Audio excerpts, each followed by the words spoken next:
Hi there and welcome to the first session of No Ordinary Life. My name's Ed and I'm joined by Pastor David Peters. David, it's great to have you here. Thanks, Ed. Good to be here. Yeah. And so we realise that the life that Jesus calls us to live is far from ordinary. It was in John 14 that Jesus said, if you believe in me, that you'll do the things that I do and even greater, which is a pretty incredible statement.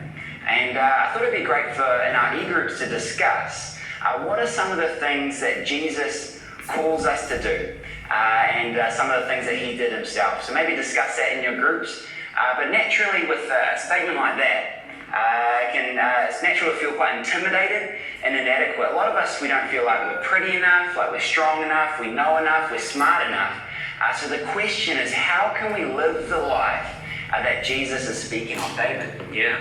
Well, I think the key, Ed, is we have a relationship with the Holy Spirit. Right. The Holy Spirit is our helper, Jesus said. And one of my favorite verses is found in Acts 10:38. It says, God anointed Jesus with the Holy Spirit and power. Yeah, right. Which is what we're wanting, of course. And he went around doing good and healing all oppressed of the devil.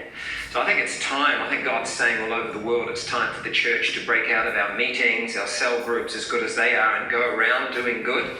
And a lot of people do good, but we're called to go one step further, not only do good, but heal those oppressed by the devil. Now that takes that takes power, and that's the power Jesus has promised us to have. But in that verse, it's very interesting. It says, God anointed Jesus with the Holy Spirit and power, not just power. Yeah. So a lot of people think that the Holy Spirit's a power to get a hold of and use. But in fact, the Holy Spirit's an amazing person that wants to get a hold of us and use us. So as we're yielding to him and growing in relationship with the Holy